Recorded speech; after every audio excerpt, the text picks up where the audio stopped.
97,2 FM. Pro 1, kanal informasi dan inspirasi. Pro 1, kanal informasi dan inspirasi. Ramadan tiba, Ramadan tiba, Ramadan tiba. Ikutilah siaran khusus Ramadan melalui Pro 1 RRI Bukit Tinggi di 97,2 FM, kanal informasi dan inspirasi. Bersama ustadz-ustadz yang tidak asing lagi di program Serasi Sore Bicara Seputar Islam. Disiarkan secara langsung setiap hari mulai pukul 17 sampai dengan pukul 17:45 waktu Indonesia Barat. Anda masih bersama Pro 1 RRI Bukit Tinggi 97,2 FM, kanal informasi dan inspirasi.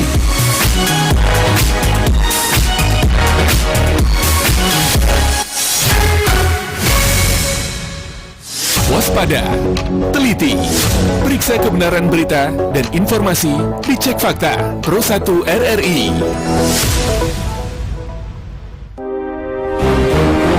Beredar di media sosial Facebook berupa video yang menampakkan grafik disertai narasi bahwa saat ini Indonesia menjadi negara terkorup di dunia dengan angka korupsi yang meningkat. Faktanya, dari laman kominfo.go.id, penelusuran yang dilakukan menunjukkan bahwa indeks korupsi di Indonesia justru mengalami penurunan. Indexing yang dilakukan Transparency International menunjukkan tren penurunan tingkat korupsi di Indonesia sejak tahun 2019 hingga tahun 2023. Grafik yang turut muncul pada unggahan tersebut merupakan kutipan dari sebuah artikel lain mengenai Komisi Pemberantasan Korupsi atau KPK.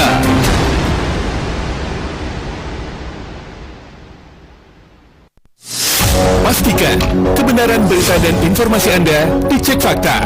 Pro 1 RRI. Anda sedang mendengarkan Pro 1 RRI Bukit Tinggi 97,2 FM, kanal informasi dan inspirasi. Ramadan tiba, Ramadan tiba, Ramadan tiba. Ikuti program acara Serasi Sore Bicara Seputar Islam sore ini bersama Dr. Mutakil MAG, live di Pro 1 RRI Bukit Tinggi 97,2 FM dan kanal YouTube RRI Bukit Tinggi mulai pukul 17 hingga pukul 17:45 waktu Indonesia Barat. Anda bisa berinteraksi melalui line telepon 0811 669 9480. Anda bertanya, Ustadz menjawab. Acara ini bekerja sama dengan Basnas Kota Bukit Tinggi.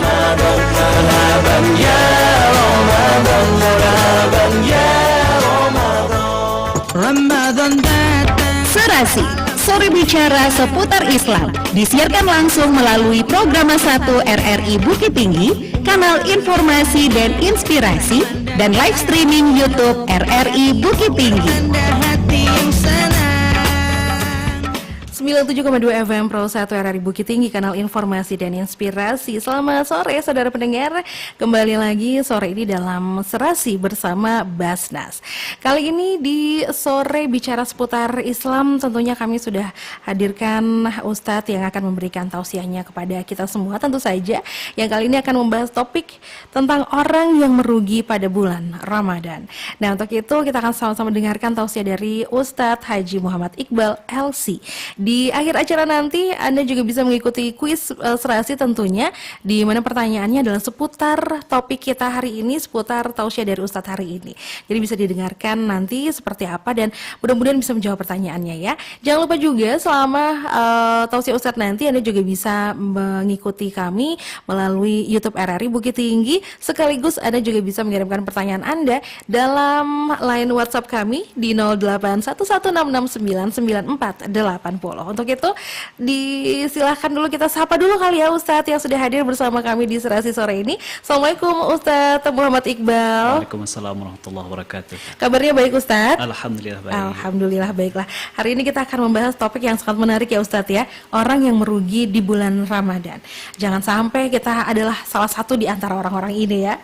Baiklah, untuk itu kami persilakan kepada Ustadz Haji Muhammad Iqbal LC.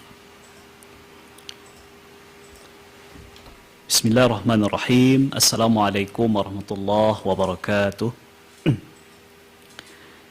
Alhamdulillahi rabbil alamin. Wabihi nasta'inu ala umuri dunya waddin. Ashhadu an la ilaha illallah wahdahu la syarika lah. Wa ashhadu anna Muhammadan abduhu wa rasuluh alladhi la nabiyya ba'dah.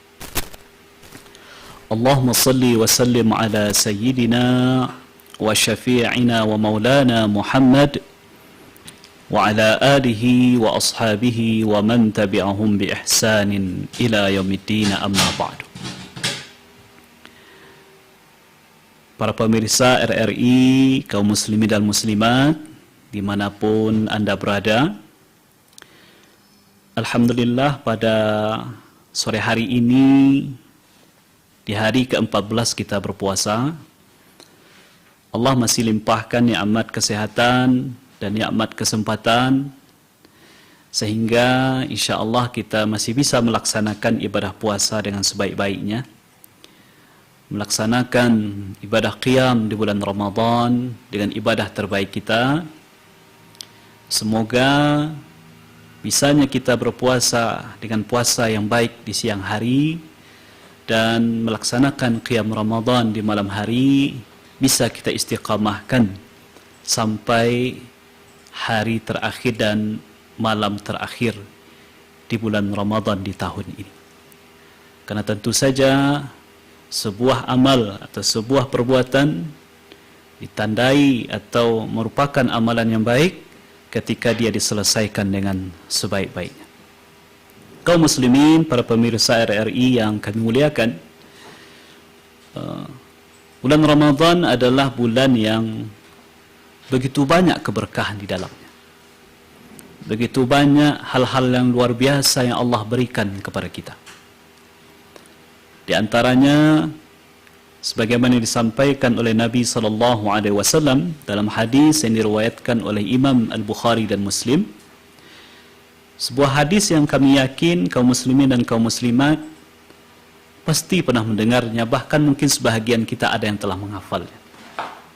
Yang mana Nabi SAW bersabda, "Idza jaa Ramadan, futihat abwabul jannah wa ghuliqat abwabun nar wa sufidatis syayatin."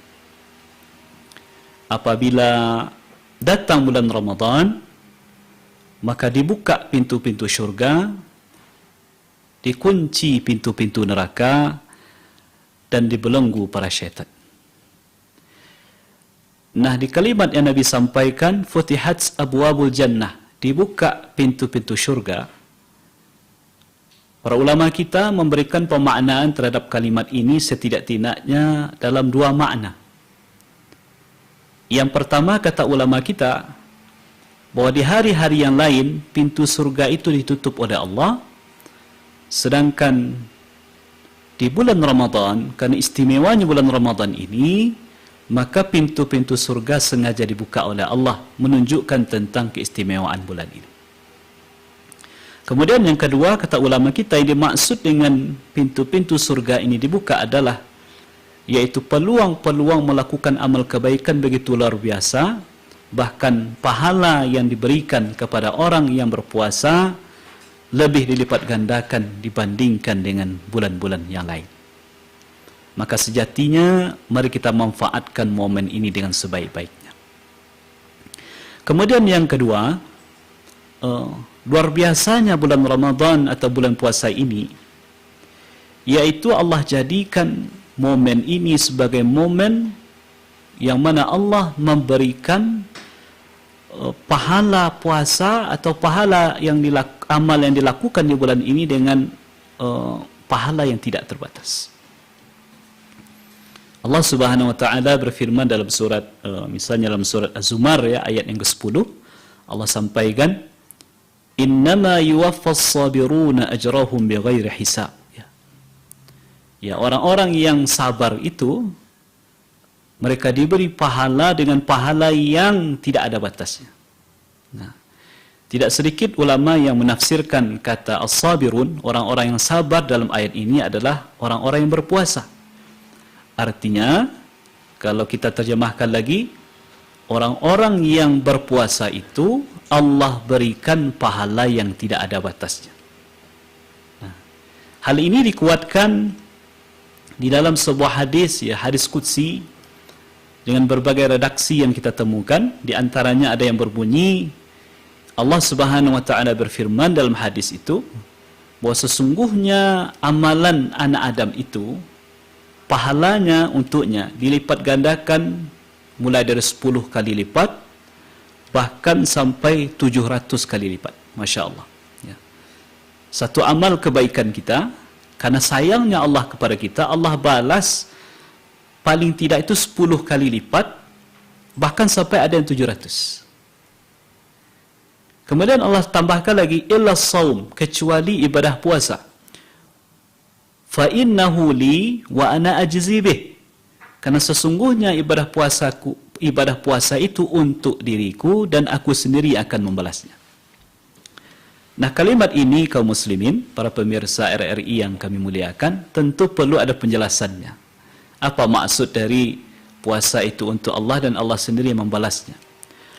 Maka kata para ulama kita, di antara maksudnya adalah bahwa amalan-amalan yang lain selain ibadah puasa, itu pencatatan pahalanya itu diwakilkan kepada malaikat dengan tanda kutip rumus-rumus perhitungan pahalanya sudah diberitahu oleh Allah kepada malaikat.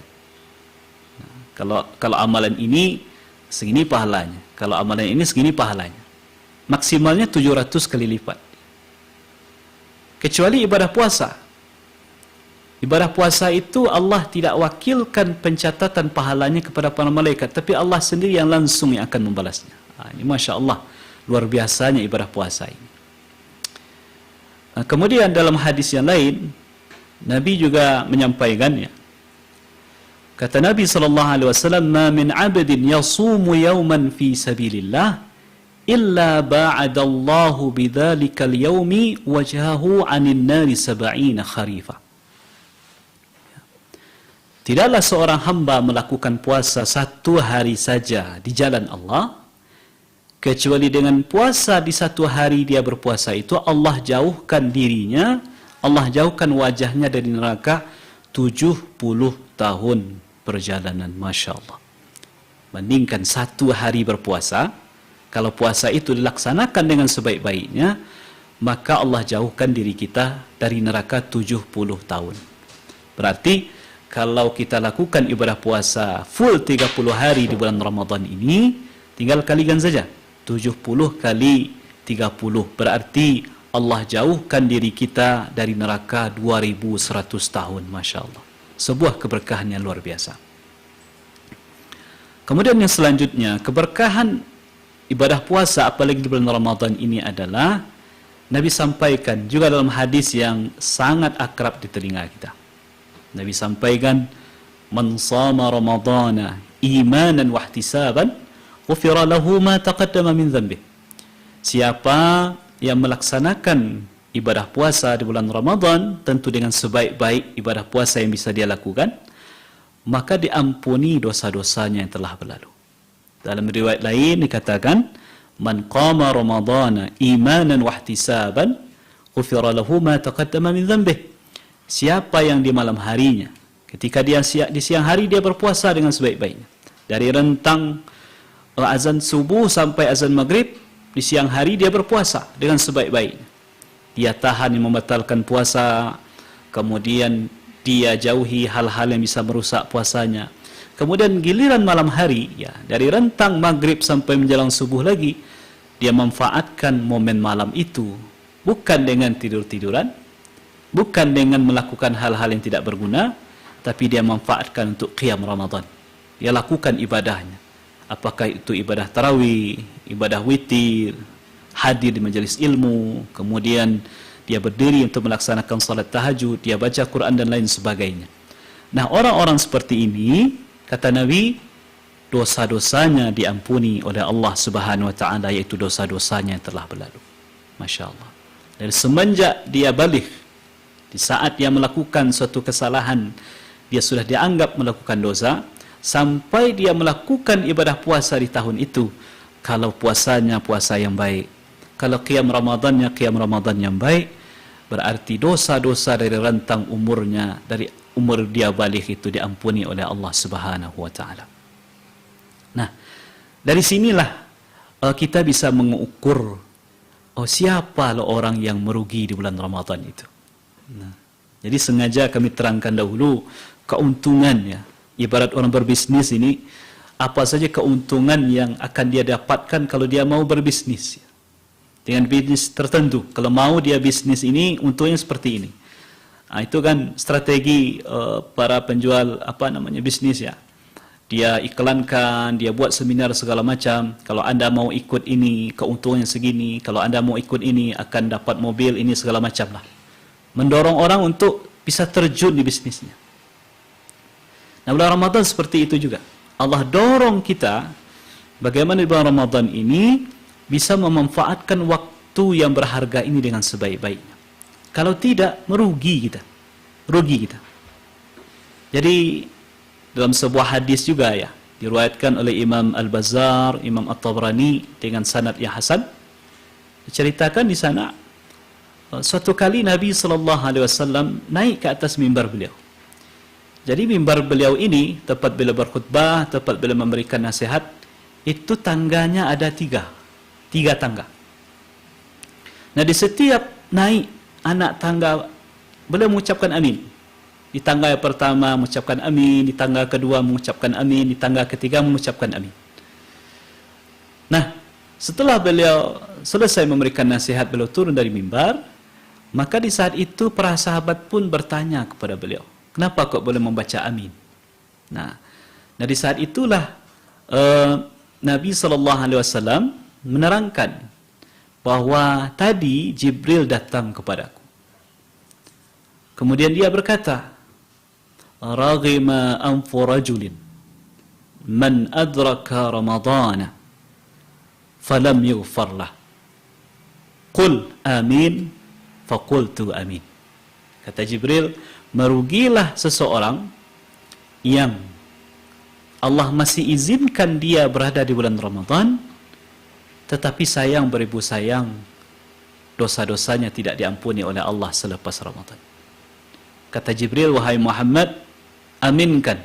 Maka kata Nabi, aku pun mengucapkan amin. Kemudian selanjutnya kata Jibril, raghima anfu rajulin, merugilah seseorang.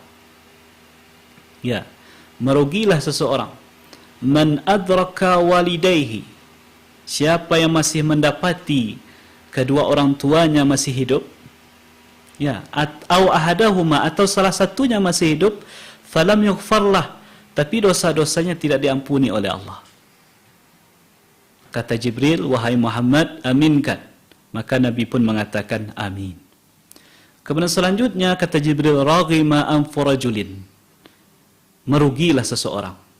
Man dzukirta indahu, yaitu seseorang yang disebutkan namamu di hadapannya, disebut nama Muhammad di hadapannya, falam yusalli alaika, tapi dia tidak mengucapkan salawat kepadamu. Nah, tiga hal ini kata Jibril adalah orang yang sangat merugi. Dan yang pertama yang Jibril sampaikan kepada Nabi, yang diaminkan oleh Nabi, yaitu seseorang yang masih Allah izinkan dirinya berada di bulan Ramadan, tetapi sayang beribu sayang selepas Ramadan, dosa-dosanya tidak diampuni oleh Allah. Nah, pertanyaannya, ya kenapa dosa-dosanya tidak diampuni? Tentu ini pertanyaan. Kenapa dosa-dosanya tidak diampuni yang menyebabkan dia merugi? Ya. Kalau kita balik lagi ke hadis-hadis Nabi SAW yang telah kita kaji tadi, maka satu kesimpulan yang bisa kita ambil adalah tidak diampuninya dosa orang-orang selama di bulan Ramadan, setelah Ramadan, ketika di bulan Ramadan dia tidak memanfaatkan momen waktu yang berharga ini dengan sebaik-baik. Di siang hari dia tidak melakukan puasa dengan sebaik-baik. Nah, kalau boleh kita bagi manusia di bulan Ramadan ini, ya, orang yang mengaku Islam selama bulan Ramadan ini, dalam hal ibadah puasa setidak-tidaknya terbagi kepada tiga kelompok. Yang pertama, mudah-mudahan kita tidak termasuk dalam yang pertama ini, yaitu seseorang yang katanya Islam tapi dia tidak puasa. Nah, dia tidak ada uzur, dia tidak ada halangan untuk tidak berpuasa, tetapi dia memilih untuk tidak berpuasa. Dia bukan perempuan yang sedang haid, dia bukan ibu yang sedang hamil atau menyusui anaknya, atau bukan perempuan yang sedang nifas. Dia bukan juga seorang yang sedang sakit, yang sedang bersafar. Dia juga bukan seorang yang sudah sepuh yang tidak lagi sanggup berpuasa.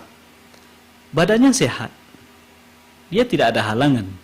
Dia juga bukan dalam keadaan safar, tapi dia memilih untuk tidak berpuasa. Inilah level paling terendah. Dia telah menghilangkan salah satu bahagian dari rukun Islam dalam dirinya, yaitu melakukan ibadah puasa, rukun Islam yang ketiga. Kemudian yang kedua, ada juga orang yang di bulan Ramadan dia lakukan kewajiban puasanya. Dia puasa juga. Tapi sayang beribu sayang, puasanya sekedar ya puasa pelepas kewajiban saja. Yang penting bagi dia, dia tidak makan, dia tidak minum, dia tidak berhubungan suami istri. Tetapi larangan-larangan berpuasa yang walaupun tidak membatalkan ibadah puasa, tetapi merusak ibadah puasa itu sendiri tidak dia hindari. Nah, itulah yang disampaikan oleh Nabi SAW, rubba sa'imin laisa lahu min siyamihi ilal ju'. Betapa banyak orang yang berpuasa, tidak ada yang dia dapatkan dari puasanya itu kecuali hanya sekedar lapar saja. Artinya dia sudah berpenat-penat, bercapek-capek berpuasa, tapi sekedar hanya menahan lapar, pahalanya tidak diberikan oleh Allah. Kemudian dalam hadis yang lain juga Nabi SAW menyampaikan, dalam hadis yang sahih Nabi SAW menyampaikan, man lam yada' qawla zuri wal amala bihi wal jahla falaysa lillahi hajatun fi ayyada'a ta'amahu wa syarabah. Ya, siapa yang di bulan puasa ya, dia tidak meninggalkan qaul zur, tidak meninggalkan kata-kata dusta, tidak meninggalkan kata-kata yang tidak baik. Mulutnya tidak dia tahan, lisannya tidak dia tahan dari mengucapkan kata-kata yang tidak baik.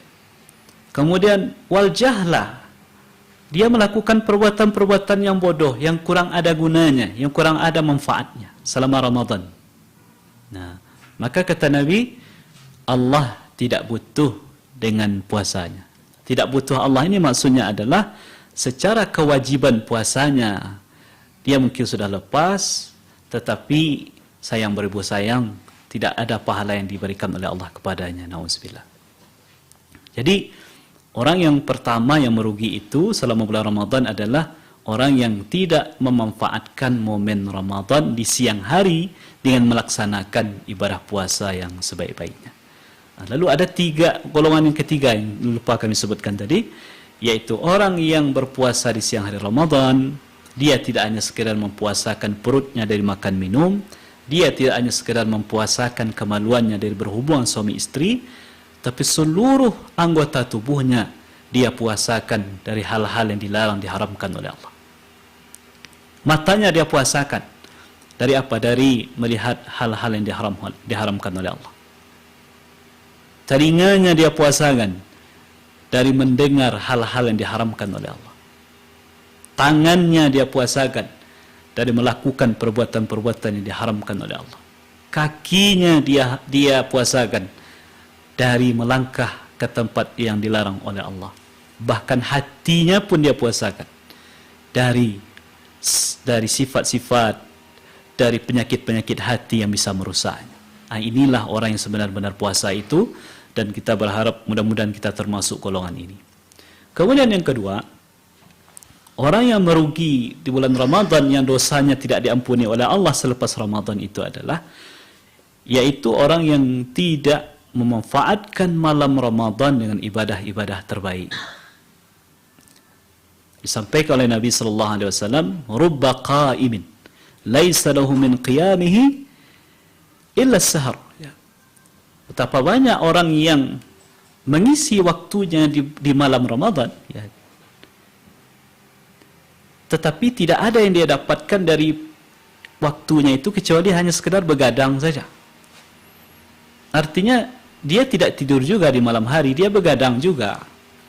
Tetapi begadangnya, tidak tidurnya atau kurang tidurnya bukan dalam rangka ibadah kepada Allah, tapi hanya sekedar mengisinya dengan hal-hal yang tidak ada manfaatnya atau kurang bermanfaat mungkin.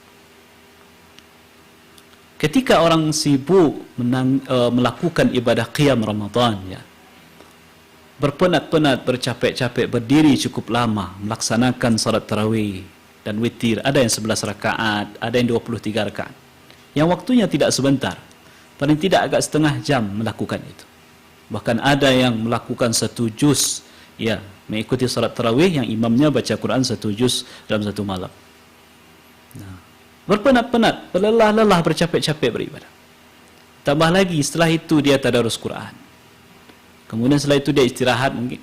Kemudian bangun lagi nanti jam 3 atau jam setengah 4, jam 4. Dia sempatkan untuk salat tahajud, salat malam, baca Quran, zikir, segala macam. Nah, ini orang yang sebenarnya mengisi Ramadan dengan hal-hal yang positif, hal-hal yang baik. Tapi sayang beribu sayang, tidak sedikit juga orang yang menghabiskan malam Ramadan itu dengan sesuatu yang tidak berguna. Jadi, mari kedua hal ini kita gabungkan. Di siang hari kita laksanakan ibadah dengan sebaik-baiknya. Di malam hari kita berqiyam melakukan ibadah dengan ibadah terbaik kita. Kemudian terakhir, mungkin ada di antara saudara-saudara kami yang terpaksa tidak bisa mungkin memaksimalkan ibadah di bulan Ramadan. Dia tidak bisa tarawih mungkin, dia tidak bisa witir mungkin. Disebabkan apa? Disebabkan kewajiban dia mencari nafkah di malam hari. Ya, kita tahu ada orang mungkin ya, yang selama Ramadan waktu dia bisa mencari nafkah itu hanya di malam hari. Karena di siang hari dia tidak bisa, terutama bagi saudara-saudara kami yang mungkin menjual makanan, menjual minuman. Satu-satunya pekerjaan sumber penghasilan bagi dia hanya itu. Tidak ada yang lain. Dan dia mesti sebagai kepala keluarga mesti keluar di malam hari itu, tidak bisa tidak. Kalau tidak kerja, nggak ada uang untuk keluarganya, untuk nafkah keluarganya. Nah, orang-orang seperti ini mungkin menyimpan kerinduan, dia sebenarnya ingin hadir loh di tarawih itu. Tapi apa daya, dia tidak bisa hadir karena apa? Karena kewajiban mencari nafkah tadi. Dia sangat ingin hadir dalam momen-momen itu. Maka untuk saudara-saudara kami yang masuk dalam kategori seperti ini, jangan bersedih hati. Karena orang-orang Allah itu adalah Tuhan yang Maha Adil, memperlakukan hambanya dengan sangat adil. Makanya bisa saudara lakukan adalah, bagi saudara-saudara kami yang masuk kategori ini, pasanglah niat dengan sebenar-benar niat. Katakan dalam hati, ya Allah, kondisi yang membuat saya seperti ini. Saya belum bisa hadir tarawih, saya belum bisa hadir witir, saya belum bisa hadir dalam tadarus Quran di malam hari itu. Karena kewajiban mencari nafkah yang dibebankan kepada diri saya. Kalau seandainya engkau luangkan, ya Allah, engkau lapangkan rezeki, Allah, niscaya saya pasti akan hadir momen itu. Maka insya Allah dengan niat yang tulus seperti ini, saudara pun akan mendapatkan pahala seperti orang-orang yang berqiyam di bulan Ramadan. Dan alangkah lebih baiknya, tidak hanya sekedar niat dalam hati seperti itu. Ketika saudara selesai dalam mencari nafkah, pulang ke rumah, ternyata masih ada sisa waktu yang bisa dimanfaatkan. Berdirilah, salatlah berapa yang mampu, bacalah Quran berapa yang mampu, berzikirlah berapa yang mampu. Mudah-mudahan ini bisa menjadi pengganti ibadah yang tidak bisa dilakukan di bulan Ramadan seperti yang lainnya. Nah, itulah mungkin penjabaran sebagai materi kita di sore hari ini. Mungkin kita kembangkan dalam sesi tanya jawab. Sekian. Baiklah, terima kasih Ustadz sudah memberikan kita tausiah tentang siapa-siapa saja orang yang merugi di bulan Ramadan ini. Tentunya kita tidak ingin menjadi salah satu dari kelompok orang ini. Tapi mungkin selama ini kita tidak tahu ya siapa-siapa saja sih sebenarnya orang-orang yang dianggap merugi di bulan Ramadan. Dan sekarang kita sudah tahu siapa-siapa saja golongan-golongan tersebut. Nah, Anda juga bisa ikut berinteraktif bersama kami tentunya di 0811-669-9480 melalui WhatsApp kami. Anda bisa mengirimkan pertanyaan Anda di sana dan nanti akan saya sampaikan pertanyaannya kepada Ustadz ya. Dan sementara itu kami juga ingin bertanya nih sama Ustadz ya. Kalau tadi kan Ustadz sudah menjelaskan ya beberapa kriteria orang-orang yang merugi di bulan Ramadan ini Ustadz. Kemudian seperti apa yang harus kita lakukan supaya kita terhindar dari orang-orang ini Ustadz, tidak menjadi salah satu dari orang-orang ini? Oke, kasih Kak. Jadi keinginan yang kuat di hati untuk tidak menjadi orang-orang merugi ini adalah sesuatu yang positif yang patut dihargai. Ini dulu yang pertama. Karena semuanya berasal dari niat dan keinginan. Sesuatu yang sudah tertanam niat dan keinginan, betapapun susahnya, insya Allah akan ada jalan. Inna ma'al usri yusra. Semuanya bersama kesulitan itu ada kemudahan, banyak-banyak kemudahan. Ketika seorang hamba telah memiliki niat yang benar, maka Allah akan tunjukkan jalan-jalan. Maka untuk menjadi orang-orang yang seperti ini, selain niat dan tekad yang kuat tadi, kemudian yang kedua, salah satunya juga adalah sangat berpengaruh itulah lingkungan kita.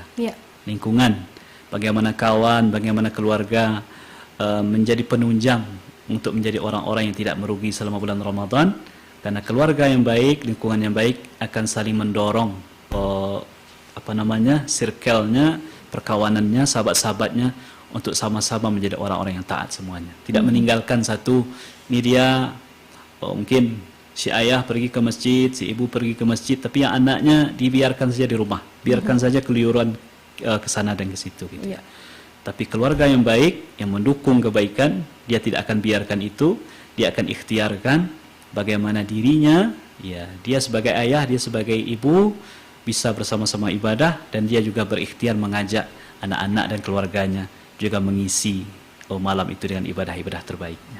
Baiklah, ini satu kesempatan yang mungkin tidak semua orang bisa dapatkan setiap tahun begitu ya Ustadz ya, bisa berada dalam bulan Ramadan seperti ini. Tapi tentunya masih banyak di antara kita yang belum dapat memaknai bulan Ramadan ini secara secara lengkap gitu mungkin Ustadz ya. Masih banyak di antara kita yang mungkin merasa mengisi waktu luang di bulan Ramadan ini dengan menonton televisi misalnya, main game gitu misalnya. Nah, untuk hal-hal seperti ini gimana nih kalau menurut Ustadz? Baik. Jadi di dalam Al-Qur'anul Karim itu banyak Allah Subhanahu wa taala bersumpah dengan menggunakan waktu. Sebutlah ada namanya surah Al-Fajr diawali dengan wal fajri, demi waktu fajar. Ada Allah bersumpah dengan waktu malam wal laili. Kemudian dalam surat pendek yang rasanya kita menghafalnya yaitu surat Al-As, Allah sumpah dengan waktu ya, demi waktu wal asri. Dan Allah sampaikan innal insana lafi khusr. Sesungguhnya manusia itu adalah orang-orang yang merugi. Nah, meruginya manusia ini sangat erat kaitannya dengan bagaimana dia memperlakukan waktunya. Makanya kita lihat ya secara duniawi saja. Orang-orang yang berhasil itu salah satu cirinya adalah orang yang pandai memanfaatkan momen itu, pandai memanfaatkan waktu itu. Makanya kita lihat di negara-negara maju itu bagaimana mereka betul-betul memanfaatkan waktu ini dengan sebaik-baik. Jam kerjanya kadang gila-gilaan gitu ya. Bahkan kalau kita misalnya kerjanya dari jam 8, jam 4 dah pulang, mereka bahkan sampai harus begadang di kantornya untuk menyelesaikan pekerjaan. Begitulah mereka memanfaatkan waktu ini dengan sebaik-baiknya. Nah, tentu kita sebagai kaum muslimin yang Allah sendiri bersumpah dengan waktu itu, tentu adalah orang yang paling harus memanfaatkan waktu ini dengan sebaik-baik. Betul sekali Ustadz ya. Jangan sampai kita lupa karena waktu tidak bisa kita kembalikan lagi ya Ustadz. Betul sekali. Nah Ustadz, kemudian apa dampaknya nih Ustadz dari kesalahan atau kekeliruan kita dalam memaknai bulan Ramadan ini sehingga kita jadi orang yang merugi gitu. Dampaknya buat kita nih seperti apa Ustadz? Kekurang pemahaman terhadap bagaimana berkahnya bulan Ramadan ini dan kurang motivasi. Sebenarnya kalau kurang paham, pemahaman itu bisa ditunjang dengan bacaan-bacaan. Sudah begitu banyak media-media kita. Betul. Ada yang berupa bacaan, ada yang berupa audio, ada yang berupa tontonan yang begitu mudah untuk diakses. Nah, yang sebenarnya yang menjadi masalah adalah keinginan dari mengamalkan apa yang selama ini diketahui. Nah, termasuk sore ini dalam program kita ini kita sudah sampaikan bagaimana berkahnya Ramadan, pengampunan dosa, dilipat gandakannya pahala dan lain sebagainya. Ini kan sebuah informasi yang bisa diakses oleh orang banyak, tinggal bagaimana kita bisa mengamalkannya dalam kehidupan. Betul sekali. Baiklah, tampaknya ada yang ingin bergabung bersama kita, Ustadz. Kita terima dulu telepon yang satu ini ya. Halo, Assalamualaikum Serasi. Sore bicara seputar Islam. Iya, terima kasih. Ini kalau tidak salah adalah Uncu Divo, betul? Ya, Uncu Divo Uncu dengan Divo. buku kata Salah ini.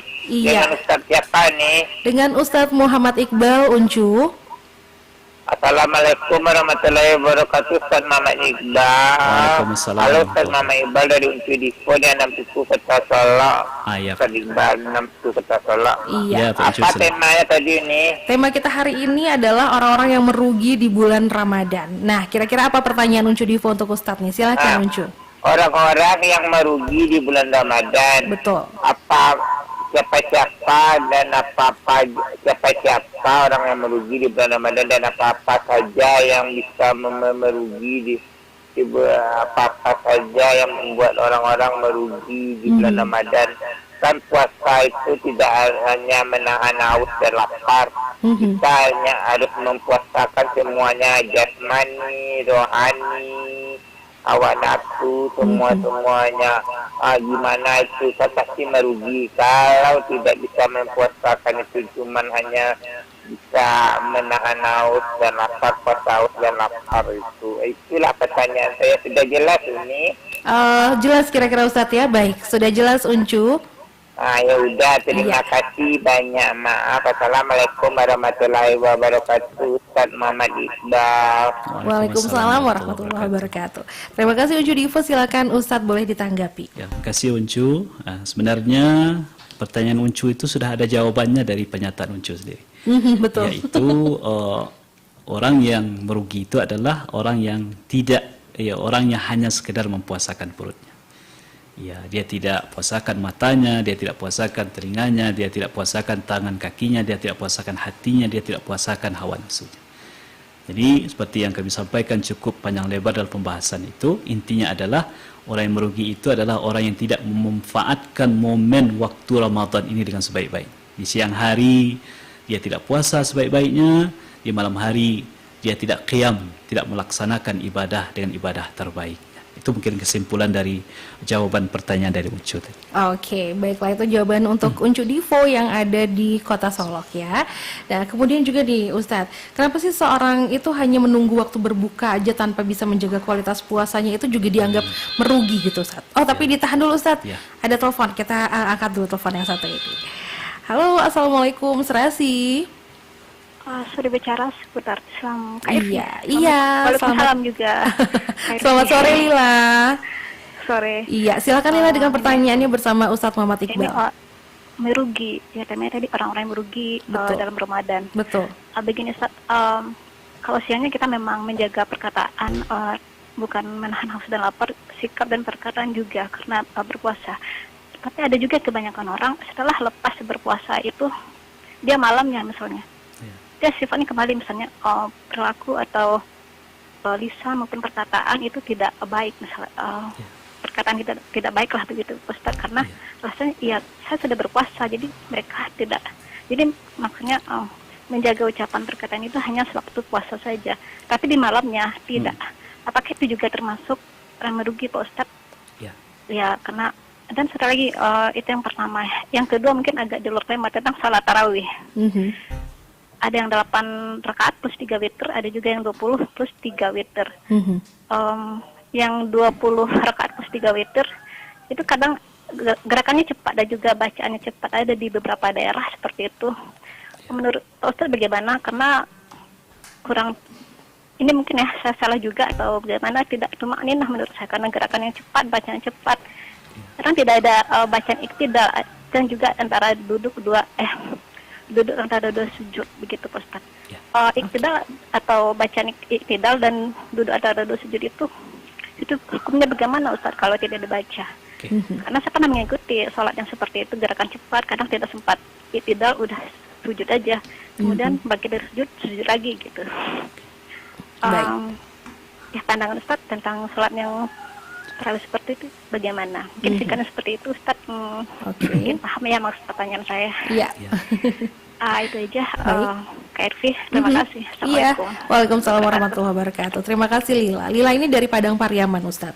Silakan Ustaz, boleh ditanggapi. Baik, Mbak Lila, dari Padang Pariaman ada 2 pertanyaan yang sampaikan tadi. Yang pertama, ada orang yang ini masalah lisan ya. Betul. Yang kalau di siang hari dari subuh sampai dia maghrib dia tahan, tidak berkata kotor, dia tidak mengucapkan kata-kata yang tidak baik. Tapi selepas maghrib sampai subuhnya lagi dia umbar malah, kayak seperti orang balas dendam. Balas dendam betul. Kayak orang puasa di siang hari dia nggak makan, dia nggak minum, tapi giliran makan apa aja dimakan. Pokoknya yang dia beli dia makan, sehingga setelah buka puasa itu nyandar dulu kadang kekenyangan, bahkan kadang tidak sempat salat tarawih. Enggak kuat lagi. Enggak kuat lagi gitu ya. Nah, ini tentu juga hal yang tidak baik. Jadi menahan lisan sejatinya itu kapan saja. Tidak hanya bulan Ramadan ya. Dan tidak hanya di siang Ramadan. Nah, jadi seluruh waktu yang kita diberikan oleh Allah Subhanahu wa taala kepada kita, kewajiban menjaga lisan dari hal yang buruk-buruk itu adalah sebuah kewajiban.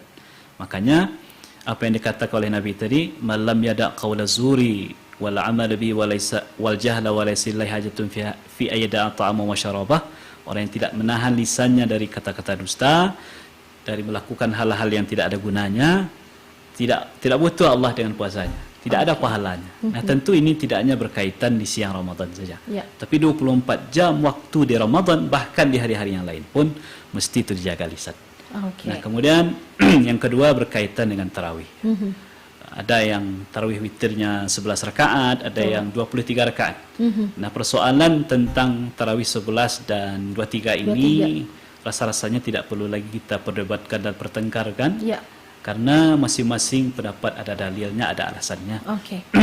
Nah, yang penting mau 11, mau 23, pengerjaannya tolong lakukan dengan sebaik-baiknya. Nah, ada orang yang terlalu mengejar kuantitas tapi lupa dengan kualitas. Nah, bagi dia 23 rakaat tidak bisa 8, tidak bisa 11, mesti 23.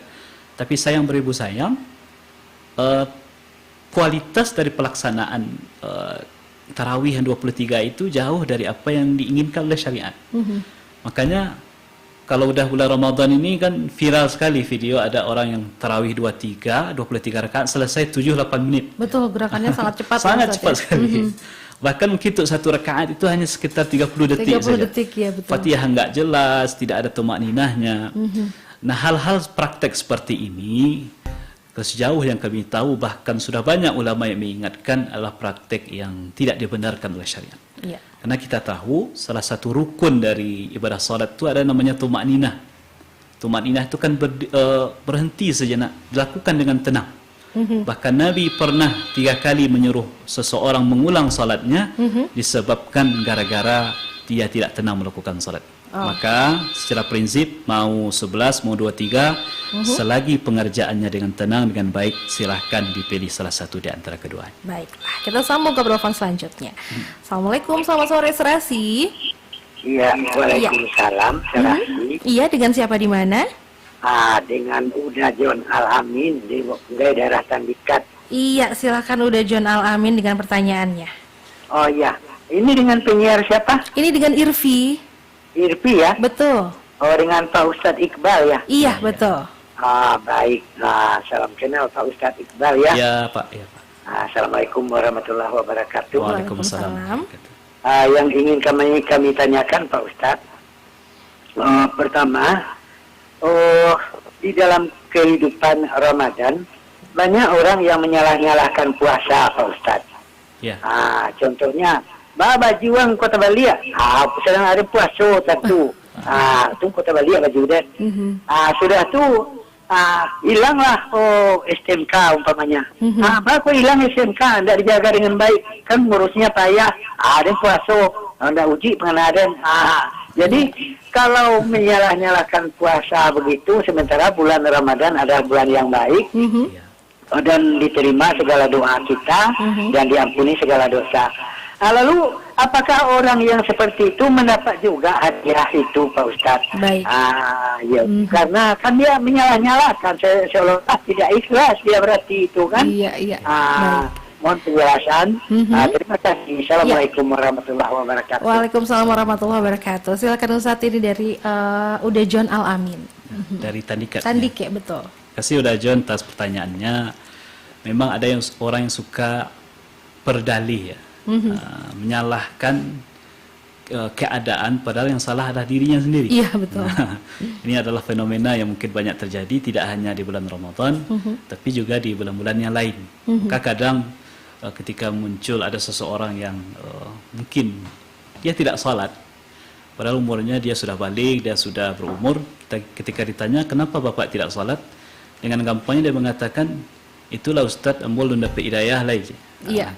Jadi yang disalahkannya hidayah. Hidayah. Ya, padahal hidayah itu kan sesuatu yang menyebar begitu banyak. Quran adalah hidayah, tapi masalahnya dia dibaca atau tidak. Ya, betul. Kemudian majelis-majelis ilmu juga sumber hidayah, masalahnya dia dihadiri atau tidak. Iya. Dan begitu banyak kejadian-kejadian sekitar kita yang juga adalah sumber hidayah. Tapi pertanyaannya, kejadian itu direnungi atau tidak? Sama seperti yang dikatakan oleh Pak John tadi, ada orang menyalah-nyalahkan ibadah puasa. Mungkin dia tidak konsentrasi, katanya karena dia puasa. Dia melakukan kesalahan karena karena tidak puasa. Berarti seperti yang Pak John katakan tadi, seolah-olah kan dia tidak ikhlas dengan ibadah puasa. Maka jawaban dari pertanyaan Pak John tadi adalah dari kalimat tadi, tidak ikhlasnya. Nah, sebuah amal yang akan diterima oleh Allah adalah amal yang tidak hanya sekedar dilakukan tapi juga dilandaskan kepada keikhlasan. Dan salah satu ciri orang yang ikhlas itu adalah dia melaksanakan ibadah itu dengan sebaik-baiknya sesuai dengan petunjuk syariat. Mudah-mudahan kita terhindar dari hal yang seperti itu. Amin. Ustadz, di WhatsApp ada 2 pertanyaan lagi, mungkin singkat saja Ustadz ya. Boleh. Yang pertama nih ada Bintang Ustadz, izin bertanya, katanya bagaimana caranya kita bisa tamat 1 juz 10 lembar. Nah, ini kurang lengkap pertanyaannya. Mungkin sedikit tips mungkin dari Ustadz nih, gimana caranya 1 juz 10 hari atau gimana gitu ya Ustadz ya. Silakan. Baik. Jadi Imam Syafi'i itu kata murid-murid beliau khatam Quran itu 60 kali dalam 1 bulan. 1 bulan. Berarti 1 hari itu beliau khatam 2 kali. 2 kali. 1 kali di siang hari, 1 kali di malam hari. Nah, tentu kita tidak bisa sampai ke level seperti ini. Betul. Nah, paling tidak kita yang umat Islam ini yang apalagi yang sudah lancar baca Quran, tekadkanlah setidak-tidaknya dalam bulan Ramadan itu khatamkanlah paling tidak agak 1 kali khatam. 1 kali khatam artinya ada 30 juz. Kalau dibagi sesuai hari puasa berarti 1 juz membaca Quran dalam sehari. Nah, 1 juz itu kalau dihitung ada 10 lembar Al-Quran atau 20 halaman. Bagaimana caranya supaya ini bisa dilakukan? Yang pertama, kalau bisa sekali duduk 1 juz bagus. Misalnya duduk ba'da subuh, misalnya sediakan waktu 30 menit atau 40 menit, baca seluruhnya, mampu itu bagus. Atau kalau tidak, dengan sistem dibagi-bagi. Misalnya kalau dia ada 10 lembar, berarti kalau dibagi sesuai dengan waktu salat, berarti kan di setiap waktu salat kita baca 2 lembar. 2 lembar. Subuh 2 lembar, zuhur 2 lembar, asar gitu juga, maghrib, isya dan seterusnya. Jadi strategi dalam beramal perlu untuk dilakukan. Nah, bagi ibu-ibu, ini untuk ibu-ibu ini, terutama bagi ibu-ibu yang masih kedatangan tamu bulanannya. Betul. Yang rata-rata 7 hari dalam sebulan. Tentu tidak mungkin baca 1 juz sehari. Kalau 1 juz sehari, selesai Ramadan, ya bacanya hanya 23 juz. Berarti bagi ibu-ibu kami, kaum perempuan yang masih punya tamu bulanan ini, lebihkan bacaannya. Sehari misal 1,5 juz atau 1/4 juz. Insya Allah kalau ini dilakukan secara istiqamah, akan khatam 30 juz dalam 1 bulan. Baiklah. Satu lagi Ustadz, ini juga Irfi persingkat saja pertanyaannya karena cukup panjang. Bagaimana cara menyampaikan bahwa gibah itu adalah salah tanpa menyinggung perasaan orang lain Ustadz? Jadi menolak bergibah nih Ustadz. Jadi ada riwayat mengatakan ridhon nas ghayatun la tudrak. Keridhaan manusia adalah sesuatu yang tidak bisa dicapai. Artinya seperti ini. Membuat orang senang kepada kita 100%, seluruh orang simpati, seluruh orang senang, itu adalah sesuatu yang mustahil. Tidak mungkin ya. Tidak mungkin. betapapun baik kita. Jangankan kita yang banyak kekurangan ini. Nabi saja, manusia yang sempurna, banyak juga orang membencinya. Betul. Bahkan lebih dari itu Allah saja, Tuhan, banyak juga orang yang menghujat, banyak juga orang yang tidak suka dengan keputusan takdir Allah. Nah, masalah ghibah ya memang sesuatu yang buruk, membicarakan keburukan orang di belakang dia. Kata Nabi, ghibah itu kan membicarakan aib orang di belakang dia. Begunjing kalau bahasa awak, gitu, bergosip gitu ya. Dan dalam Al-Quran surah Hujurat itu bahkan digambarkan orang berghibah ini seperti memakan bangkai saudaranya sendiri. Ini udah bangkai dimakan lagi. Itu kan betapa buruknya ghibah. Nah, berarti bagaimana menyampaikan kepada orang tentang ghibah ini? Maka yang perlu kita sampaikan, sampaikanlah dengan cara yang terbaik. Wa tawassaw bil haqqi wa tawassaw bis sabr. Apa yang disampaikan kontennya benar, kemudian disampaikan dengan cara yang benar. Kalau dua hal ini sudah kita lewati, tetapi orangnya masih tersinggung juga, berarti itu bukan salah kita lagi. Asalkan yang dua itu sudah kita tempuh. Kalau masih tersinggung juga, berarti itu bukan salah kita, tapi sudah salah dia. Baiklah Ustaz, terima kasih ya. Mungkin tidak semua pertanyaan bisa kita jawab, kemudian juga tidak semua telepon bisa kita terima, tapi jangan khawatir, besok juga masih ada serasi, jadi bisa didengarkan lagi ya. Baiklah, terima kasih banyak Ustaz untuk tausiahnya hari ini. Demikian tausiah dari Ustaz Muhammad Iqbal tentang orang-orang yang merugi di bulan Ramadan.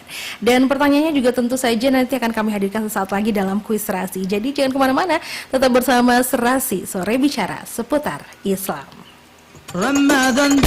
Demikianlah Serasi Sore Bicara seputar Islam di Pro 1 RRI Bukit Tinggi, kanal informasi dan inspirasi. Memandang azan, bertanda hati yang senang.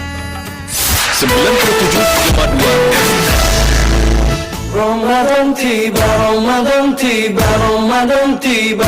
Ikutilah siaran khusus Ramadan melalui Pro 1 RRI Bukit Tinggi di 97,2 FM, kanal informasi dan inspirasi. Bersama ustadz-ustadz yang tidak asing lagi di program Serasi Sore Bicara seputar Islam. Disiarkan secara langsung setiap hari mulai pukul 17.